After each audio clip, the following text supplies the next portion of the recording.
I hope कि आपको twos complement तक समझ में आ गया हो। नेक्स्ट थिंग की ओर बढ़ते हैं हम लोग, ठीक है।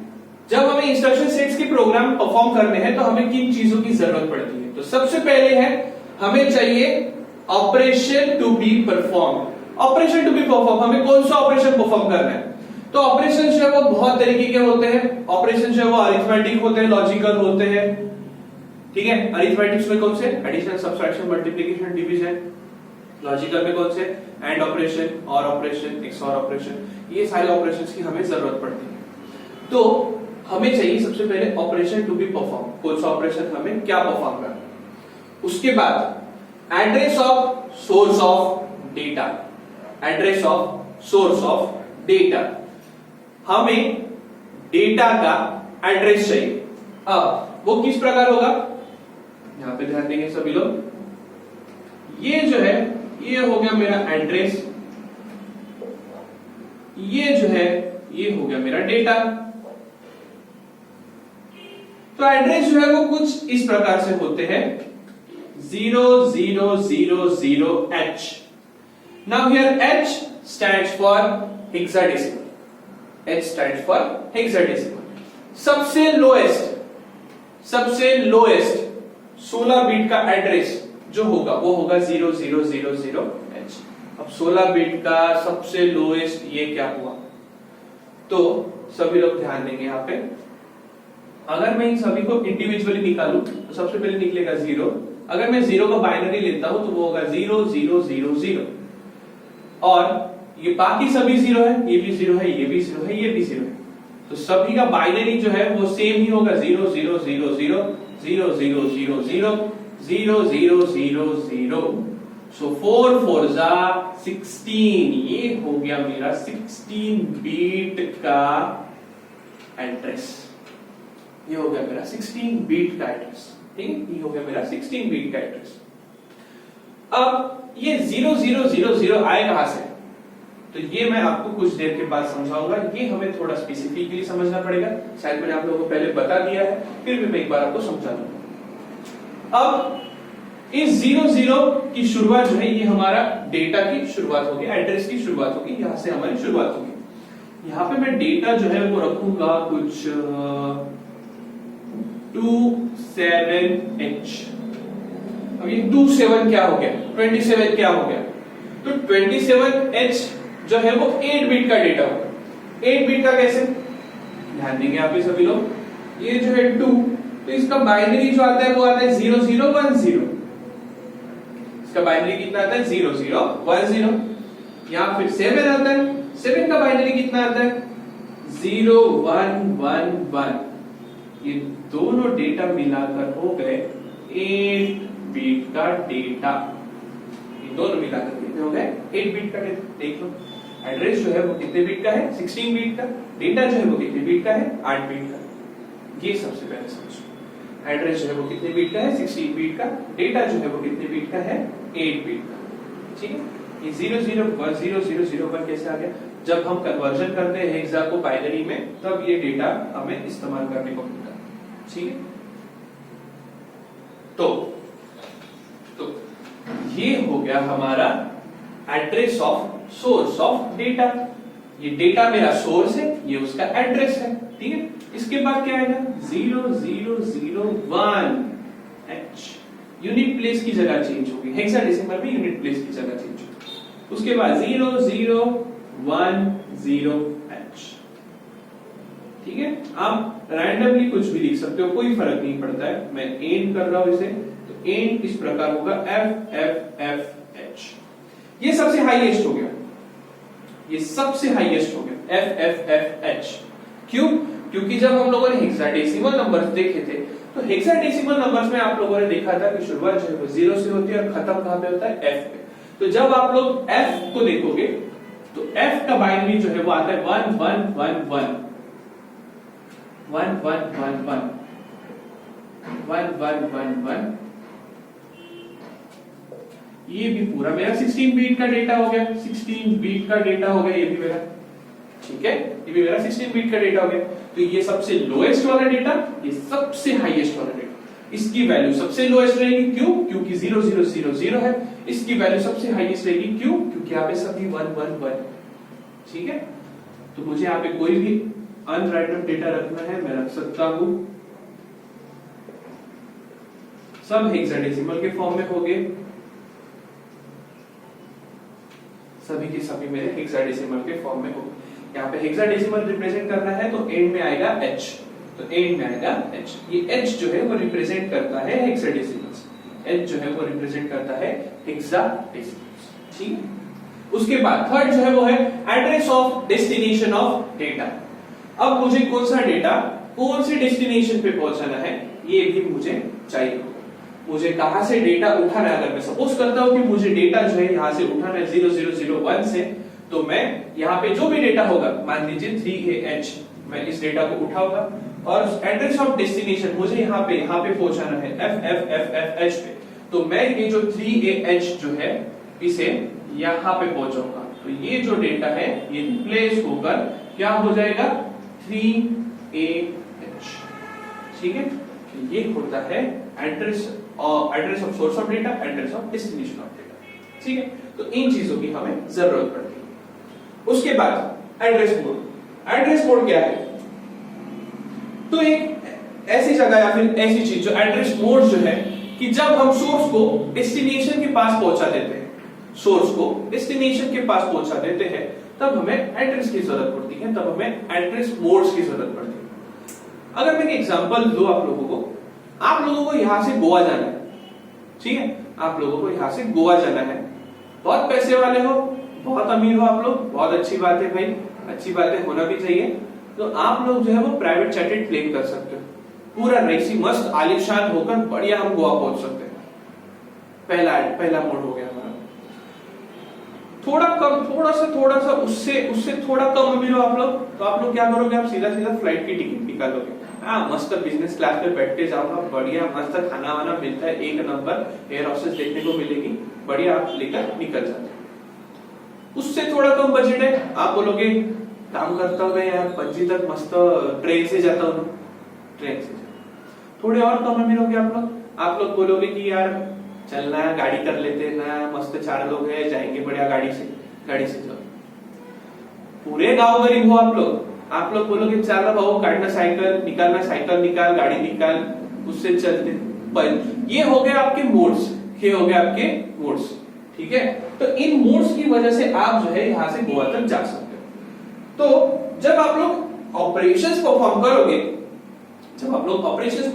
तो ऑपरेशंस परफॉर्म करने के लिए भी आपके पास कुछ एड्रेसिंग मोड्स जो है वो अवेलेबल होंगे। तो अगर आप लोगों को एड्रेस मोड्स जो है, अगर मैं एड्रेस मोड्स की बात करूं कि वो क्या होते हैं, the method by which address of source of data और the address of destination of result is given in the instruction. ऐसा डेटा जिसमें address of source of data भी है, एड्रेस ऑफ डेस्टिनेशन का भी डेटा है, जो आप लोगों को गिवन है, आप उसे बोलोगे आपका एड्रेस मोड, उसे आप बोलोगे आपका एड्रेस मोड। ये एड्रेस मोड जो है या फिर एड्रेस मोड जो है ये आपके 5 तरह के होते हैं, 5 टाइप के होते हैं। कौन से होते हैं हम लोग ये अभी बहुत इंपॉर्टेंट है। ओह शिट, इसे मुझे रख देना चाहिए था, गलती हो गई।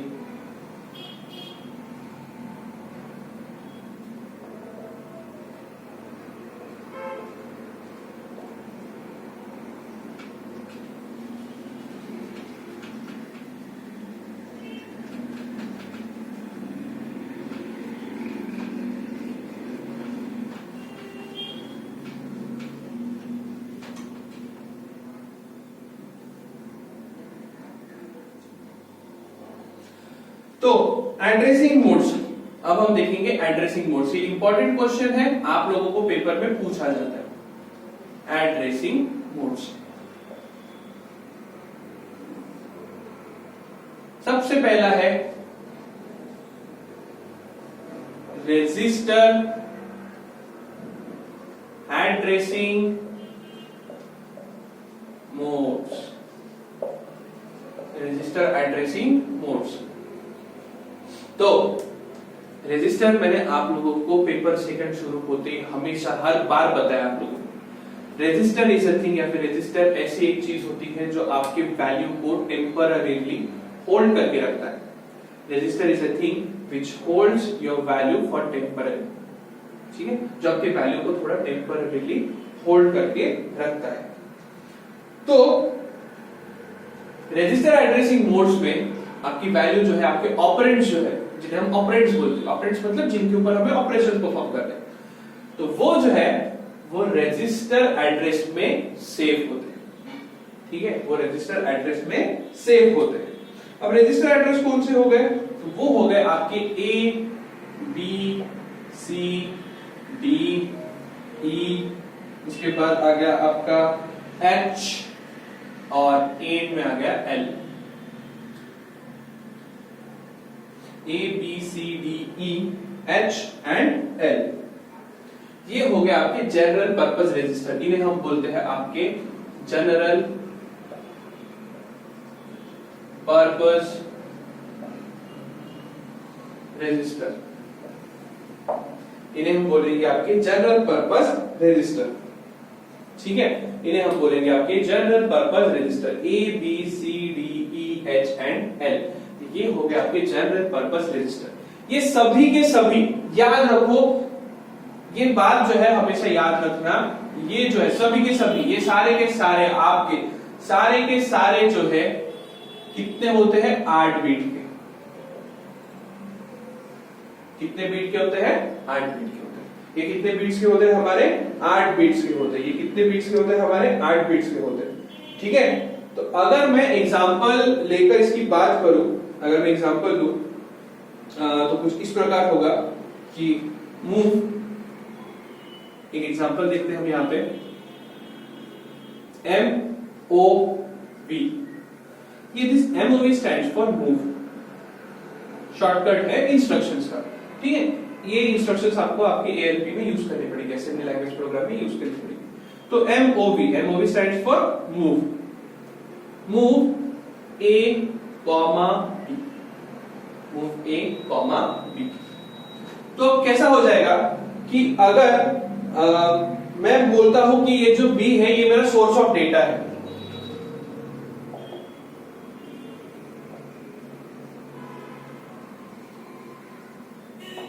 और ये A जो है ये मेरा डेस्टिनेशन है,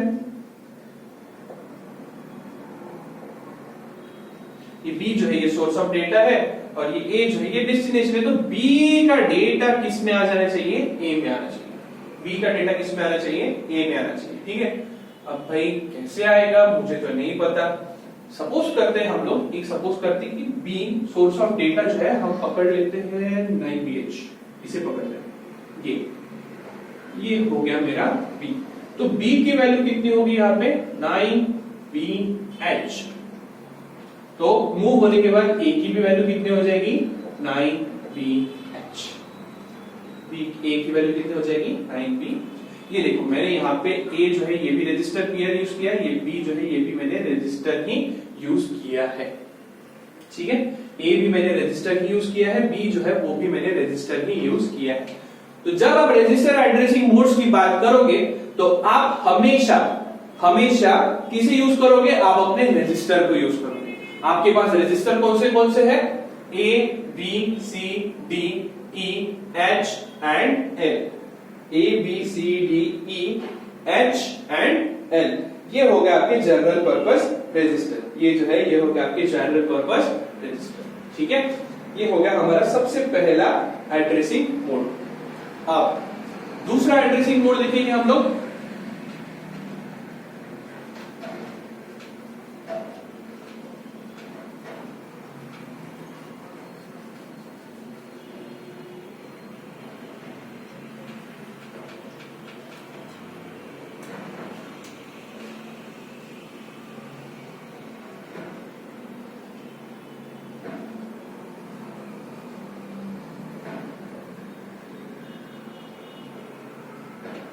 दूसरा है इमीडिएट एड्रेसिंग मोड। दूसरा जो है वो इमीडिएट एड्रेसिंग मोड। ये क्या करता है? बहुत इमीडिएटली आपको डेटा जो है वो प्रोवाइड करता है। एग्जांपल के तौर पे अगर मैं लूं, यहां पे देखोगे आप लोग MVI, तो ये MV जो है ये स्टैंड्स फॉर मूव। अब आप लोग बोलोगे सर आपने पिछले एग्जांपल में तो MOV ले लिया था। भाई वो रजिस्टर पेयर के लिए था, यहाँ पे आपको जब इमीडिएट एड्रेसिंग मोड प्रोवाइड करना होता है तो आपको लिखना पड़ता है आई। जैसे हम हेक्साडेसिमल शो करने के लिए लिखते हैं एच, वैसे इमीडिएट को शो करने के लिए मैं लिखूंगा यहाँ पे आई।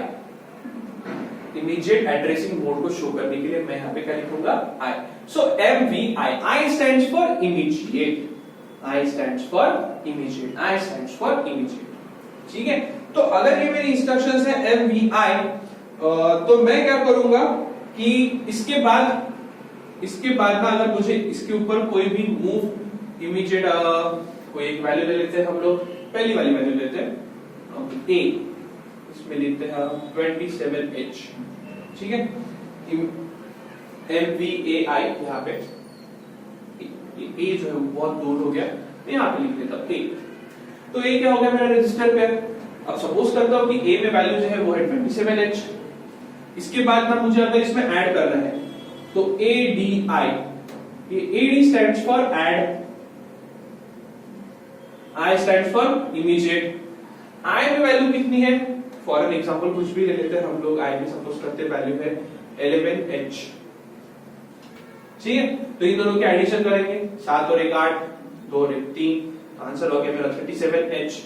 मुझे इसे स्टोर करना है। ठीक है, अब मुझे इसे स्टोर करना है तो स्टोर इमीडिएट, तो STI, ST stands for store, तो मैं इसे स्टोर कर सकता हूं, जो कि मेरा आंसर होगा 38H। ठीक है, आप लोगों को अगर इमीडिएटली किसी भी एड्रेस की जरूरत पड़ती है तो हम लोग जो है इमीडिएट एड्रेसिंग मोड का इस्तेमाल कर सकते हैं। वैल्यू को मूव कराना है तो MVI, ऐड कराना है तो ADI। आई जो है आई आपका कंसीडर करता है या फिर आई जो है आपका नोटिफाई करता है इमीडिएट को। स्टोर करना है तो STI, आंसर जो है वो यहाँ पे स्टोर हो जाएगा। ठीक है,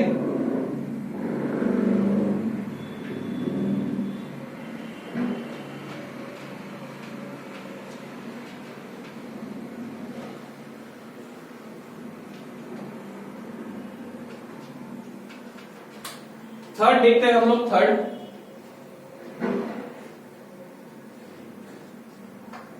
थर्ड जो है वो है मेरा डायरेक्ट एड्रेसिंग मोड। थर्ड जो है वो है मेरा डायरेक्ट एड्रेसिंग मोड। और डायरेक्ट एड्रेसिंग मोड किस तरह से होता है, नाम देखो डायरेक्ट, उसके बाद है एड्रेस। ये हो गया मेरा एड्रेस। आप यहाँ पे सीधा सीधा नोटिफाई करोगे किसे, एड्रेस को। एड्रेस को नोटिफाई करने के लिए हम लिखते हैं LDA। LD stands for load, A stands for address, LD stands for load, A stands for address. अगर मैं 0001 H इसे अगर नोटिफाई करता हूं तो 0001 H के ऊपर जो भी एड्रेस, जो भी डेटा है मेरा 3AH, वो यहाँ पे सीधा सीधा लोड हो जाएगा। वैल्यू लेने की, डेटा लेने की जरूरत नहीं है, एड्रेस से ही सीधा सारा काम हो जाएगा। अगर मुझे उसे कहीं पर भी स्टोर करना है तो STA, ST stand for store, A stand for address. किस एड्रेस पे मुझे ये वैल्यू स्टोर करनी है, मुझे अगर उसे स्टोर करना है 0010 पे, तो मैं यहाँ पे लिखूंगा सीधा सीधा 0010H। कोई जरूरत नहीं है, जो भी वैल्यू है 3AH सीधा इस जगह पे आके लोड हो जाएगी। इस जगह की वैल्यू सीधा सीधा आकर इस जगह पे हो जाएगी लोड। इस जगह की वैल्यू सीधा सीधा आकर इस जगह पे हो जाएगी लोड या फिर स्टोर। इसे बोलेंगे हम डायरेक्ट एड्रेसिंग मोड। इसे हम बोलेंगे डायरेक्ट एड्रेसिंग मोड। इसे हम बोलेंगे डायरेक्ट एड्रेसिंग मोड। ठीक है, ओके। फोर्थ जो है, फोर्थ बहुत इंपॉर्टेंट है हमारा,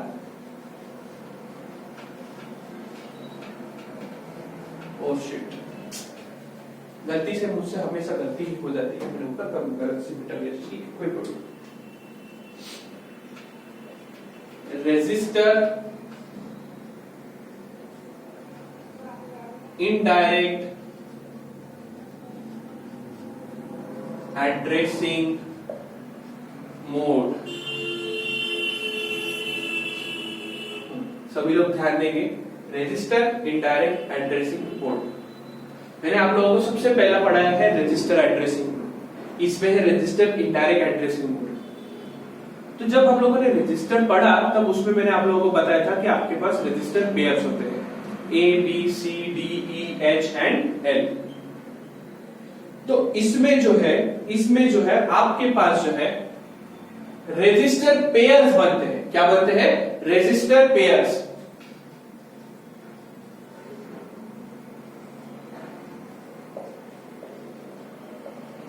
अब रजिस्टर पेयर कौन से हैं? तो रजिस्टर पेयर जो है वो है BC, DE, HL। BC, DE, HL किस तरह से बनते हैं देख लेते हैं हम लोग।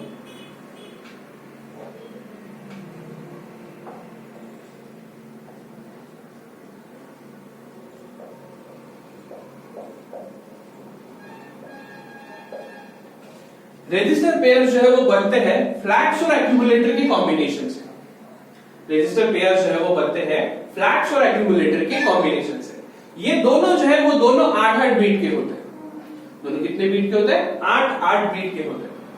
आप लोगों को फ्लैग्स शायद पता हो, मैंने आप लोगों को 3rd चैप्टर में ही पढ़ा दिया था फ्लैग्स क्या होता है। आप लोगों के पास बहुत सारे फ्लैग्स है, ठीक है, फिर भी हम एक बार और रिकॉर्ड कर लेंगे। आपके पास नई चीज जो है वो है एक्यूमुलेटर।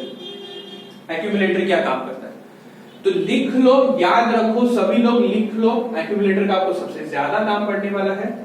एक्यूमुलेटर जो है वो रेजिस्टर की तरह ही काम करता है। रेजिस्टर जो है आपकी वैल्यू को होल्ड करके रखता है। एक्यूमुलेटर जो है वो आपके आंसर को होल्ड करके रखता है। किसे? आपके आंसर को। एक्यूमुलेटर किसे होल्ड करके रखता है? आपके आंसर को। ये बात हमेशा याद रखिएगा। एक्यूमुलेटर जो है वो आपके आंसर को होल्ड करके रखता है। तो पहला फ्लैग जो है वो बनता है B और पहला एक्यूमुलेटर जो है वो बनता है C। ये दोनों भी 8-8 बीट के होते हैं। इन दोनों का कॉम्बिनेशन बनाकर रजिस्टर पेयर बनता है BC 16 बीट का। उसके बाद दूसरा रजिस्टर पेयर जो है वो है D और एक्यूमुलेटर जो है वो है E। इन दोनों का कॉम्बिनेशन मिलाकर जो है वो बनता है DE रजिस्टर पेयर। ये भी होता है 16 बीट। उसके बाद सबसे इंपॉर्टेंट ये H और ये L, आपको इन रजिस्टर पेयर का सबसे ज्यादा काम पड़ेगा, ठीक है। तो ये जो है ये बन जाते हैं HL 16 बीट के, ठीक है। इसके बाद आते हैं आपके स्टैक पॉइंटर और प्रोग्राम काउंटर। स्टैक पॉइंटर और प्रोग्राम काउंटर, ये दो चीजें क्या है? ये दो चीज मैं आपको अगले वीडियो में या फिर नेक्स्ट जो मैं वीडियो डालूंगा उसमें बताऊंगा। ये दोनों जो है वो 16 बीट के होते हैं। ये दोनों जो है वो 16 बीट के होते हैं। आप लोगों को